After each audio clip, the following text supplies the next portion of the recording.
Hi guys, welcome to this session of GK Legal GK Current Affairs for 15th to 30th July. So we are doing the second session, the second half of July. So today I'll be covering the following news articles. The first one that we have is a person who has been acquitted. This is what the Madras High Court has ruled. A person who has been acquitted in a criminal case has the right to redact his name from the order to prevent a breach of his privacy. Okay, so this is a very interesting order by the Madras High Court. But first, let's get into what is the right of privacy. First of all we all know कि right of privacy एक fundamental right declared किया गया है by the Supreme Court in the judgment of K S. Puttaswamy versus Union of India. ये 2018 में इसका verdict आया था और ये जजमेंट जो था ये 9 जजेस ने लिखा था. And although all the judges held that the right of privacy is a fundamental right, उन सब जजेस ने अलग अलग जजमेंट्स लिखे थे. So this happens quite a bit in the Supreme Court और even in the High Court sometimes where all the जजेस अग्री. वो सारे जजेस जो बेंच पे बैठे होते हैं वो एक दूसरे की बात से सहमत होते हैं, लेकिन वो अपने जजमेंट्स अलग अलग मतलब अलग अलग लिखते हैं, because even though they all agree, their reasons for agreeing might be different. Right? So the grounds on which they hold that the right to privacy is a fundamental right might be completely different. Okay. So for instance, Justice D.Y. Chandrachud ने judgement लिखा और उन्होंने अपने लिए judgement लिखा, justice खेहड़ के लिए judgement लिखा, अग्रवाल जस्टिस अग्रवाल के लिए जजमेंट लिखा और अब्दुल नजीर जस्टिस के लिए जजमेंट लिखा. That is also a very common thing that happens sometimes where one judge authors a judgment for 3 or 4 other judges. So this time Justice D.Y. Chandrachud has done that for all his other brother judges on the bench. लेकिन जो दूसरे जजेस थे, जो बाकी के 4 या 5 जजेस थे, उन्होंने खुद अलग अलग अपने अपने जजमेंट्स लिखे. आई थिंक आपको पढ़ना चाहिए कि कौन कौन से जजेस हैं बेंच पे, because that might be a question that comes or I don't know, but it's just something that you should know for extra information, even if you don't know all the facts. Anyway, so the petition itself, which was challenging, the previous laws and stuff, it was filed by a retired High Court judge. So this is a really interesting case of judicial activism and what judges choose to do after their retirement. But anyway, and this judgment actually paved the way. We all know this was, made quite big during all the headlines when it came out. This judgment has paved the way for decriminalizing homosexuality in India. Okay, और हम सबको पता है homosexuality eventually decriminalize हुई थी नवतेज सिंह जोहर versus Union of India में. So what does this judgment say? Okay, one of the most important aspects of right of privacy being a fundamental right is what Justice Bobde has observed, in this particular judgment. Now, Justice Bobde, as you know, was the former Chief Justice of India. And what he has said is that the right of privacy is a fundamental right and it is a common law right. What are fundamental rights? Fundamental rights are those protections that are given to individuals against the state. आप जब भी fundamental rights के बारे में पढ़ेंगे, आपको कभी भी फंडामेंटल राइट्स 2 इंडिविजुअल्स के बीच में नहीं मिलेगा. हमेशा इंडिविजुअल को प्रोटेक्ट किया जाता है गवर्नमेंट से. ये फंडामेंटल राइट्स होते हैं. लेकिन कॉमन लॉ राइट्स वो होते हैं जो एक इंडिविजुअल को दूसरे इंडिविजुअल से प्रोटेक्ट करते हैं. सो A and B are disputing parties. A will have certain common law rights against B, right? So they are not applicable upon a state. It's not as if A needs to protect himself from the government, and for that purpose he has a common law right. Common law right exists for A to protect himself from another person. Now, the interesting thing about right of privacy is it is both. ये एक ऐसा right है जो आपको state मतलब government से भी बचाता है और दूसरे इंडिविजुअल से भी बचाता है. सो nobody can violate your privacy. It cannot be the government, it cannot be it cannot be your neighbor or basically anybody, any actual person. Now the question that arose in this particular case is, do people accused of an offense have fundamental rights? क्या होता है जब भी trial होता है तो judgement आता है, और जजमेंट हमेशा एक स्पीकिंग जजमेंट होता है और पब्लिकली अवेलेबल होता है, right? In most cases speaking judgment का मतलब ये हुआ कि जिस बेसिस पे जजमेंट है वो हमेशा लिखा जाएगा. The reasons that the court has come to the conclusion that it has will be always written down in the judgment itself, and that is one of the principles of natural justice, one of the principles that the court always has to follow. आपको कभी भी ऐसा judgement नहीं मिलेगा किसी court का जहां पे उसने रीजंस ना लिखे हों कि ये ऑर्डर क्यों पास हुआ, ये जजमेंट क्यों पास हुआ, क्या क्या एविडेंस दोनों साइड ने मतलब कोर्ट के सामने प्रेजेंट करी. सो this is a principle of natural justice which will always be followed. But the question that came before the court is that, do people who have been accused of an offense and later acquitted का मतलब that person has been declared not guilty, उस इंसान को not guilty घोषित किया जाता है. Okay, so that person is completely free of that criminal charge. Will that person have a right to privacy? And the answer is yes. Why? Because even people who have been accused of an offense, or even people who have been charged as guilty of an offense, उनके तक fundamental rights होते हैं. तो obviously जिसे not guilty कहा जाता है उसके तो fundamental rights होंगे ही. Acquittal, like I said, means not guilty. That person has the same rights as any other citizen. But क्या होता है कभी कभी जब ये जजमेंट्स पब्लिकली अवेलेबल होते हैं और जो अक्यूज्ड है उसका नाम अगर जैसे आप गूगल करें और वो जजमेंट आ जाता है आपके गूगल सर्चेस में, तो उस जजमेंट के अगेंस्ट मतलब एक सोशल स्टिग्मा होता है that oh this person has been accused of a criminal offence. I mean उसे इवेंचुअली नॉट गिल्टी होल्ड किया गया था, but the fact that he was accused, the fact that he was probably taken in jail and had to brush shoulders with law and order authorities, that's a very difficult social stigma to conquer. Specially कुछ ऐसे लोग भी होते हैं जो freelancers होते हैं, जो ऑनलाइन अपना बिजनेसेस रन करते हैं. तो अगर हम उनका नाम गूगल करें जिनका ऑनलाइन प्रेजेंस बहुत ज्यादा है, और उनका नाम गूगल करने पे अगर ये जजमेंट्स आए of the court, even if it was acquitting them, there's a very difficult social stigma, and that person may lose out on his business, because maybe customers don't want to come to him because they feel that, oh, he was arrested for something. So these factors are always there. So the Madras High Court ने यही कहा है कि ये जो principle है, this principle that once that person is held not guilty, he's the same as any other citizen, that has to be upheld.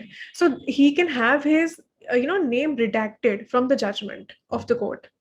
Redacted का मतलब कि उनका जो नाम है वो जजमेंट से हट जाएगा. So people will not know the name of the accused in the judgment. Normally, if you read judgments, you will find the name of the accused versus the state, so and so whatever there. But if, like I said, Google करने पे अगर नाम आता है, judgement वो surface होता है, तो सुप्रीम मद्रास हाई कोर्ट ने बोला है कि ये नाम अब हट जाएगा. It will be redacted. People will not be able to know the name and identity of the accused if that person has been acquitted.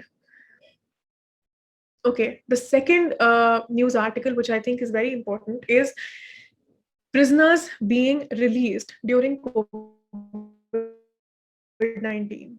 Okay, the Supreme Court has recently passed an order saying कि जो prisoners COVID-19 के time पे release हुए थे, second wave या first wave के आसपास, उन्हें सरेंडर नहीं करना पड़ेगा, उन्हें वापस जेल नहीं जाना पड़ेगा till further orders of the particular court of law. तो ऐसा नहीं है कि पहले COVID-19 के टाइम पे वो रिलीज हुए और अब सडनली पुलिस उनके घर पहुंच गई या उन्हें डरा रही है या धमका रही है. ये सब नहीं चलेगा. सुप्रीम कोर्ट ने कहा है कि जब तक फर्दर ऑर्डर्स पास नहीं होंगे तब तक उन्हें सरेंडर नहीं करना पड़ेगा लॉ एंड ऑर्डर अथॉरिटीज को. सो फर्स्ट ऑफ ऑल ये डायरेक्शन क्यों पास किया गया, प्रिजनर्स को रिलीज क्यों किया गया? We all know why. It was to decongest prisoners during it was to decongest prisons during COVID-19, because हमारे जितने भी जेल्स थे उनका infrastructure up to the mark नहीं है. right? Because they are not kept properly, and this is not, maybe reforming jails is not something we think about in our day-to-day governance. I mean, India does not have resources to maintain people who are outside jails. Forget about people who are in jails. So these are generally a very ignored part of our I think Indian politics. But anyway, so the Supreme court directed कि ये gels जो हैं इन्हें decongest करना पड़ेगा, वरना कोविड-19 फैलता जाएगा पूरे जेल्स में, सब जगह, and it will spread to not just the prisoners but also the guards, also other authorities, also the police, all sort of law enforcement agencies, and which could be very dangerous. To maintain law and order, you need such people around. So they directed that you decongest prisons. But what it did was, it said that high-powered committees of different states will be the ones who are going to be decongesting these prisons. Now, what are high-powered committees? कुछ ऐसी committees होती हैं जो अलग-अलग purposes के लिए set up की जाती हैं अलग-अलग states में. Okay, so for example, agricultural reforms के लिए high-powered committee बनी थी, and I think then it was probably reviewing the recommendations of the Swaminathan Commission and etc. You have different high-powered committees for different things. एक high-powered committee Supreme Court ने मतलब बनाई थी for the purposes of looking at directions during COVID-19. So sorry, 1 second. Okay, so for example, different states have formed different high-powered committees, right? And there was a committee like this to implement Supreme Court directions for prisoners during COVID-19 as well, because the Supreme Court said that हम खुद नहीं decide करेंगे कौन से prisoners को retain करना है और कौन से prisoners को release करना है. Okay, obviously हम सारे prisoners को तो release नहीं कर सकते simply because it's COVID time, है ना? हमें कुछ prisoners को तो जेल में रखना ही पड़ेगा because of the seriousness or the nature of their crimes. But there are prisoners who are on petty, arrested due to petty thefts, or maybe it could be something very small. It is not a serious case. They're not a threat to society as such. So for those prisoners, they were released. But the Supreme Court did not lay down the measures or the criteria on which prisoners would be released. They went to the high-powered committee, and the high-powered committee has come up with various criteria. For example, nature of offense, the number of years on which he or she has been that is, a prisoner has been sentenced, the severity of the offense, or basically any other relevant factor which the committee considers appropriate. Now, after that, the Supreme Court has asked all these high-powered committees to compile all that data to inform the Supreme Court on what criteria it has taken to release the prisoners, right? But अलग-अलग high-powered committees हैं, तो basically 29 states हैं हमारी country में, और अगर हर state की high-powered committee आके Supreme Court के सामने report file करेगी, it will be very bulky, right? तो सुप्रीम कोर्ट ने कहा नालसा को, नालसा का मतलब national legal service authority, national legal service authority को अलग अलग स्टेट्स के हाई पावर्ड कमिटीज से रिपोर्ट लेनी है कि आपने क्या क्या क्राइटेरिया लिया है, क्या मेजर्स लिए हैं, कि जिसपे आपने डिसाइड किया कि किन प्रिजनर्स को बाहर करना है, किन प्रिजनर्स को अंदर रखना है.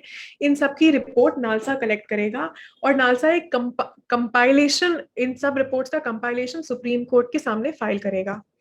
Now, just a little, FYI for NALSA.